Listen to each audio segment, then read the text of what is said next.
It began, as these things often do, with something that should have been simple. A single flag, flapping proudly from the front porch of a small home nestled within a tightly governed HOA community. The homeowner, a retired Army Staff Sergeant named Bill, had placed the American flag on a weathered pole beside his front door shortly after Memorial Day. For him, it was more than a decoration. It was a quiet testament to service, sacrifice, and identity. He wasn't flashy. No grand displays, no banners, no fireworks. Just one modest, respectfully maintained American flag. It was mounted securely and followed all proper flag etiquette. Lit at night, taken down in storms, never touching the ground. Bill had been in the community for 6 years and had never once been cited for anything before. His lawn was always trimmed, his shutters always painted within regulation. He had attended HOA meetings, even helped organize a few block barbecues. But this time, the flag stirred something, and not in a patriotic way. The letter came the following week, slipped neatly into his mailbox in an unmarked envelope, the way the HOA liked to deliver its reminders. The tone was cool and matter-of-fact, cloaked in legal phrasing. According to the Cedar Creek Residential Association's guidelines, no unapproved signage or freestanding pole decorations were allowed unless expressly permitted by the board. Bill was instructed to remove the object affixed to the front of the house within 72 hours or face fines of $100 per day. He blinked, read it again, and sat back in disbelief. This was not a banner or promotional display. It was the national flag, the same flag he had fought for, the same one draped over the coffins of brothers he had lost in combat. And now, it was being labeled unapproved signage. Bill didn't respond at first, not out of fear, but out of sheer disbelief. He reread the HOA bylaws. He searched federal statutes.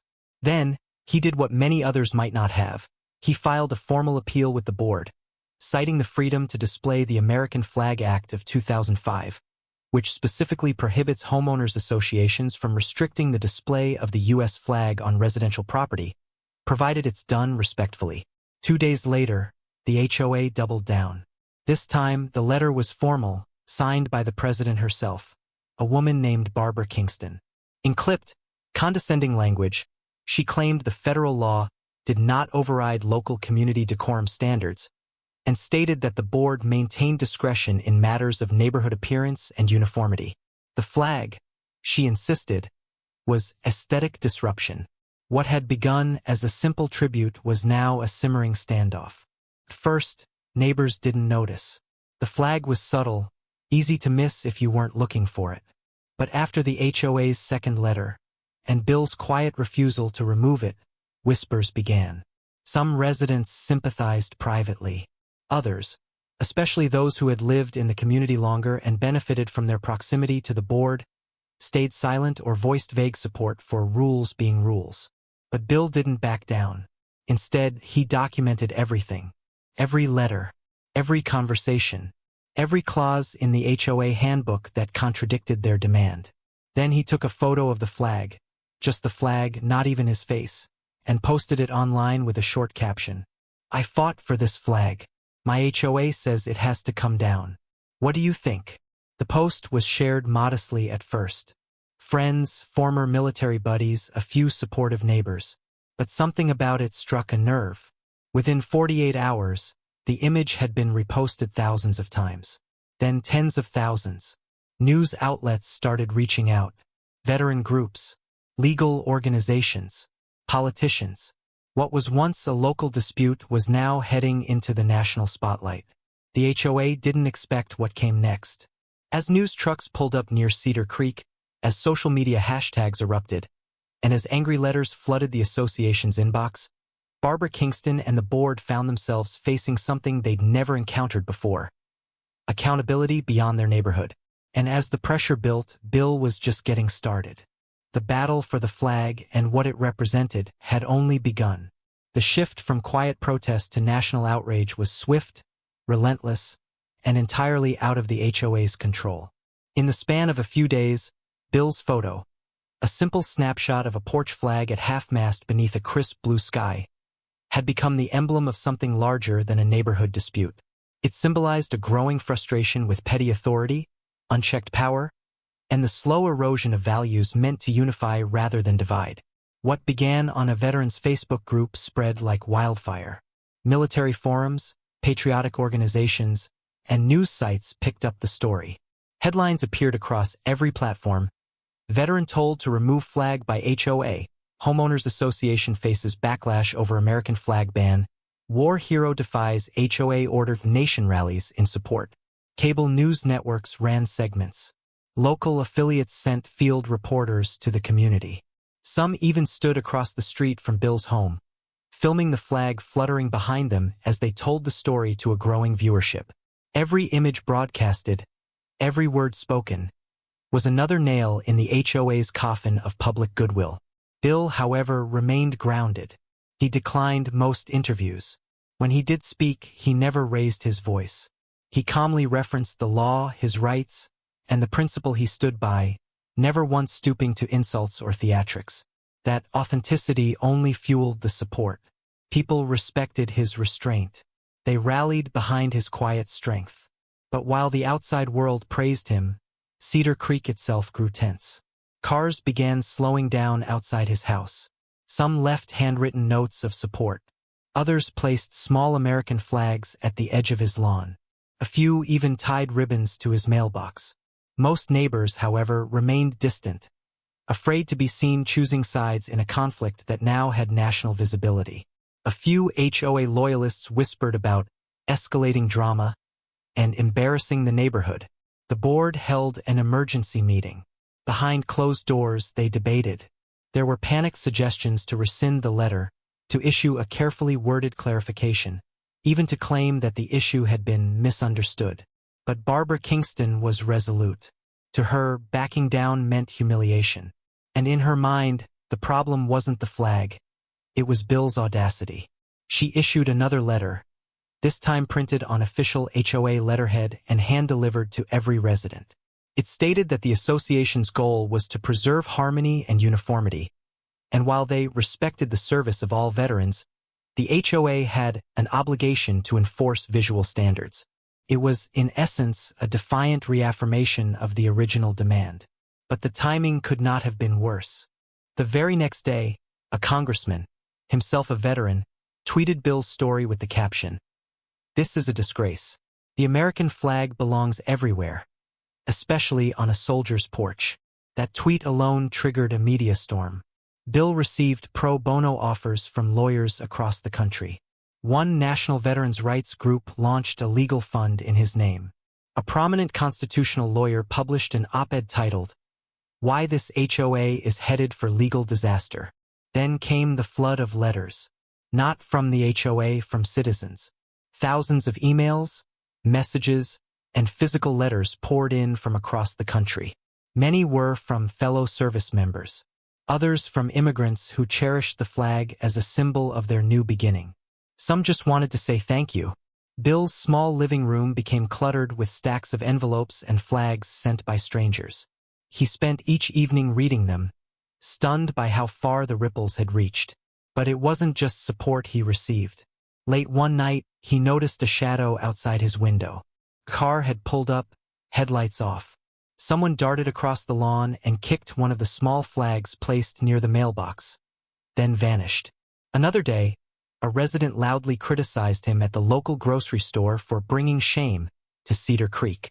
A few neighbors began avoiding eye contact altogether. Despite everything, Bill kept the flag up. The media attention, the threats, the whispers.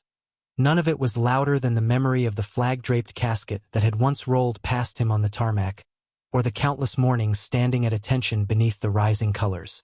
For him, this was sacred, and he wasn't going to let a bylaws clause strip that away. By the end of the second week, the HOA found itself backed into a corner. One of the board members, a younger woman named Rachel, new to the community, quietly resigned. An anonymous source leaked emails from within the HOA board, revealing that several members had advised Barbara to back off early in the dispute. Those emails became public. The headlines turned even more damning. Barbara held a press conference on her driveway. She called the controversy regrettable, blamed miscommunication, and insisted the HOA never intended to disrespect veterans. But her words rang hollow. The crowd that had gathered, neighbors, reporters, even passing drivers, didn't clap or cheer. They watched in silence. Some shook their heads. And as Barbara walked back into her house, someone in the crowd turned toward Bill's porch, snapped a photo of the flag blowing freely, and posted it online with the caption, "Still flying."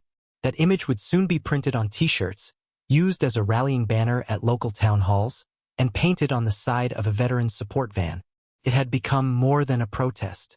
It was a symbol, and for the Cedar Creek HOA, the damage was only beginning. The fallout from the public backlash wasn't just digital, it became legal. The Cedar Creek Homeowners Association, once a comfortably anonymous governing body with a taste for control, now found itself under scrutiny from all sides. By the third week, media trucks still dotted the quiet suburban streets, and newscasters reported live from just beyond the gates of the neighborhood. But the real battle had shifted from headlines to legal paperwork.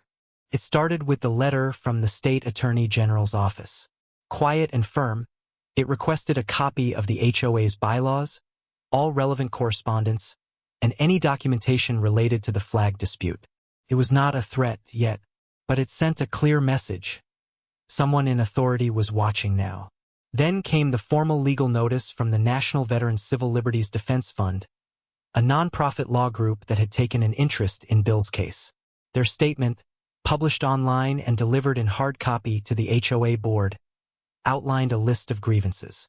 Chief among them was a direct violation of the Freedom to Display the American Flag Act of 2005, a federal law that barred homeowners associations from prohibiting the display of the U.S. flag on residential property. Bill hadn't requested the group's involvement. In fact, he hadn't reached out to any lawyers at all. They came to him. They saw the injustice, the absurdity, and the symbolism, and they rallied behind it. What had been a story of one man and one flag was now a national case study in overreach and constitutional rights. Inside the HOA board meetings, panic was beginning to seep through the cracks. Barbara Kingston, the president, remained stubborn. She argued that if they gave in to this, they'd lose all control of the association's rules. What if people started painting their houses bright yellow? What if flags of other countries went up? What if political banners followed? To her, the flag was a gateway to chaos, not a symbol of honor.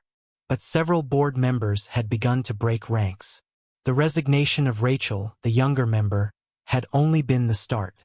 Two others had grown increasingly quiet during meetings, reluctant to defend Barbara's increasingly hostile tone. The once unified board had become divided, and Bill's flag had become the wedge. Meanwhile, Bill's legal team, now officially representing him, began compiling a public case file. They cataloged every notice, every letter, every recording of meetings where the flag was discussed.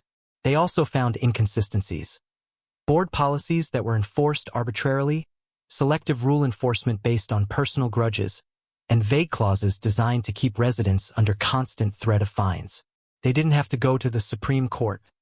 Not yet. But they were ready to go to federal court if it came to that. And Bill? He didn't change.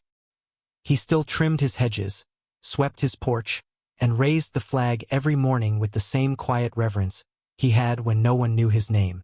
But something was different now. Every movement he made was watched, by supporters, by reporters, and especially by the HOA. Barbara escalated one more time. This time, the HOA issued a formal violation, complete with a demand for payment. $1,200 in accrued fines and legal costs associated with non-compliance with association standards. It was an outrageous move. Publicly, they were claiming they respected Bill's service. Privately, they were still trying to break him financially. But the letter leaked. Within 24 hours, it was posted to Reddit, X, formerly Twitter, and veteran forums. The outrage exploded all over again. Bill's legal team issued a formal cease and desist notice to the HOA. A group of retired JAG officers joined the defense. Donations flooded in, not just for legal support, but for billboards, banners, and ads calling attention to HOA abuse around the country. And that's when the sponsors came. Several large veteran-owned businesses reached out to Bill directly. They offered to sponsor town hall meetings, organize legal workshops for residents fighting HOA abuse, and even set up a coalition to lobby for stronger protections at the state level. What started as a neighborhood clash had become a movement. Meanwhile, Cedar Creek itself was no longer the peaceful, polished community it had once been. Homes were still neat, yards still mowed, but the atmosphere was tense. Neighbors whispered on their porches. The HOA board began meeting virtually, citing safety concerns. Even Barbara was seen less and less. Her name had become synonymous with small-minded tyranny. The story had moved beyond her control. A town hall was scheduled, this time not by the HOA, but by a coalition of Cedar Creek residents who had had enough. Bill didn't speak at it. He just sat in the back row listening. Resident after resident took the mic. Some spoke in defense of the flag. Others aired long-suppressed grievances. Unexplained fines, ignored maintenance issues, favoritism, threats of foreclosure over landscaping disputes. The meeting ended in a vote, non-binding but symbolic. The community wanted change. The residents were tired of fear, of control, of being made to feel like guests in their own homes. Barbara wasn't removed that night, but her power was shattered. And Bill? He went home, sat on his porch, and looked up at the flag. It was still there. The next steps would be strategic. His lawyers were preparing for litigation. But for now, a line had been drawn. The HOA could no longer act in the shadows.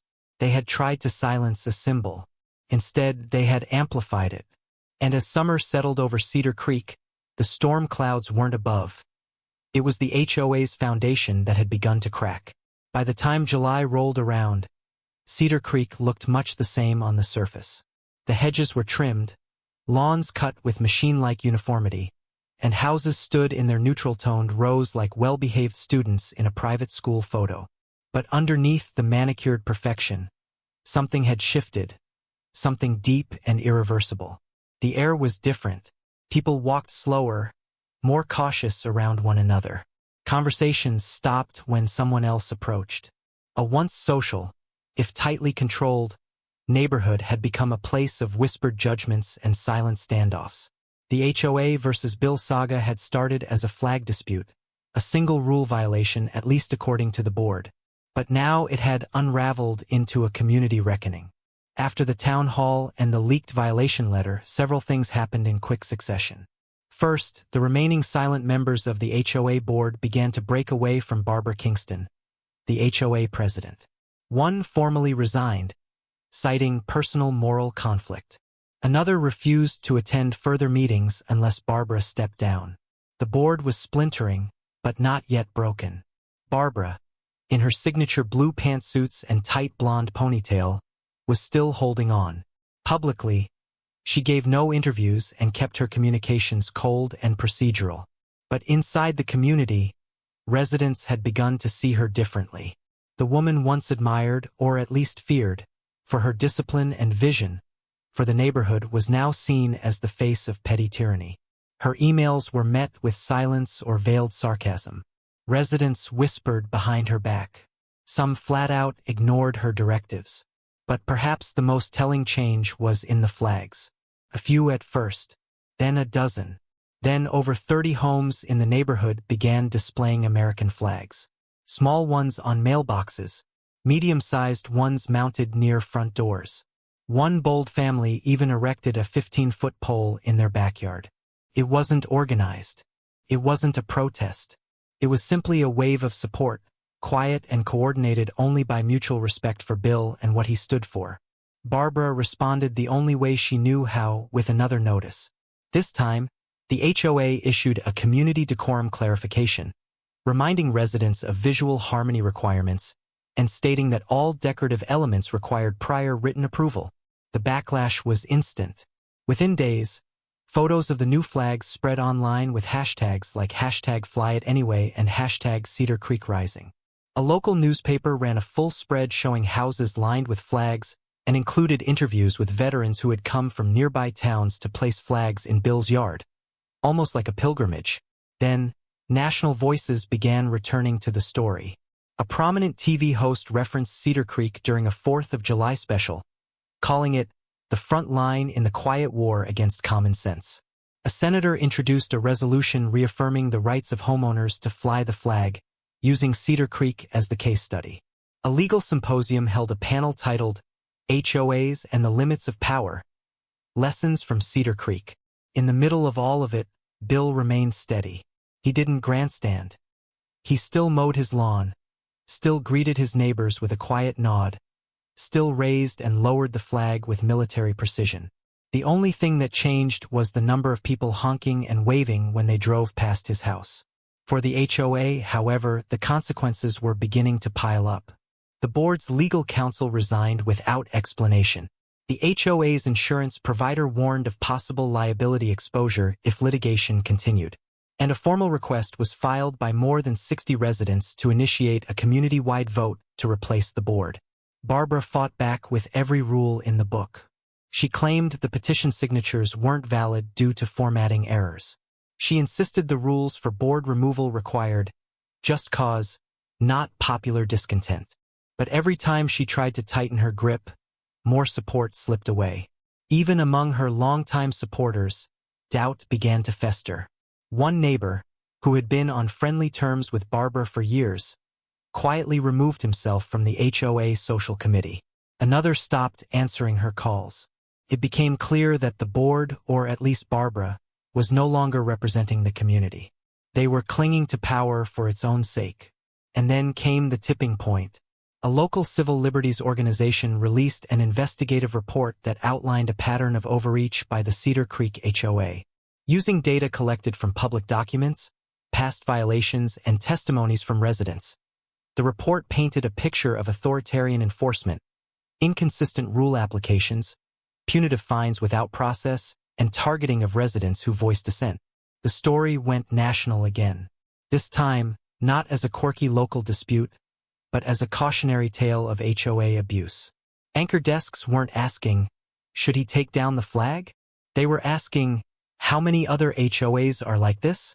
Cedar Creek had become a symbol, and symbols are hard to ignore. The residents felt it. Some expressed shame for staying silent early on. Others began speaking up, not just about the flag, but about the little things. The fines for garden gnomes, the citations for mailboxes an inch too tall, the refusal to allow a disabled resident to install a ramp without architectural review. It was no longer just about Bill's flag. It was about what kind of neighborhood they wanted to live in. One morning, Bill walked out onto his porch and found something waiting for him. A folded flag, not American, but one used in a military funeral, placed on the steps with a small card that read, "For standing up when most of us couldn't." He didn't know who left it, but he stood there for a long moment, looking down at the cloth that had meant so many things to so many people, and he understood what had truly changed. It wasn't just the board. It was the neighborhood itself. The people were waking up. The fear was fading, and a movement was replacing it. The beginning of the end wasn't loud. There were no dramatic resignations, no courthouse showdowns, no shouting matches in packed HOA meetings, at least not yet. Instead, the unraveling of the Cedar Creek HOA board came quietly, like the slow collapse of something long rotting beneath a painted surface. But it started with numbers. More than 60 residents had already signed the petition to vote for new leadership. By early August, that number climbed to over 100, well beyond the threshold needed to call a special election under the HOA's own bylaws. The momentum couldn't be ignored anymore. People who had once feared retaliation now walked door to door, gathering support, not just for Bill's right to fly his flag, but for something bigger: accountability. Barbara Kingston, the board president, had underestimated her community. She thought they'd get tired, that the media frenzy would pass, that Bill would cave, that residents would return to being compliant, silent, and too busy to care.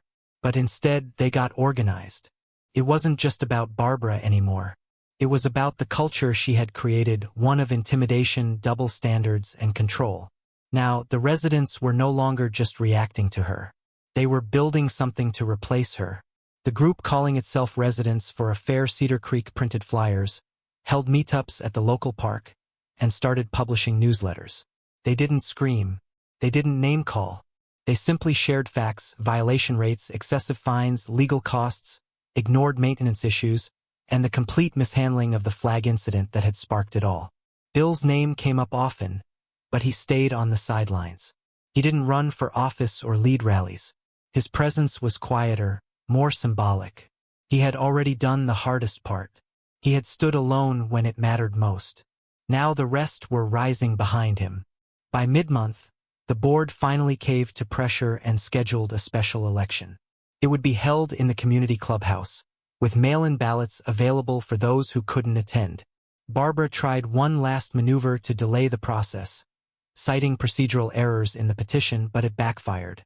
A local attorney who lived in the neighborhood stepped in pro bono to clarify that the petition met all legal requirements. The election would move forward. That's when the cracks in the board became full-on fractures. 2 of the remaining members submitted their resignations immediately, both citing conflict of interest and personal discomfort with the board's current direction. Another board member, previously loyal to Barbara, gave an anonymous interview to a local journalist. He described a culture of fear and favoritism, where enforcement was selective and dissenting voices were punished through obscure violations or delayed approvals. That interview made the front page of the local paper. The week before the election, Barbara stood alone.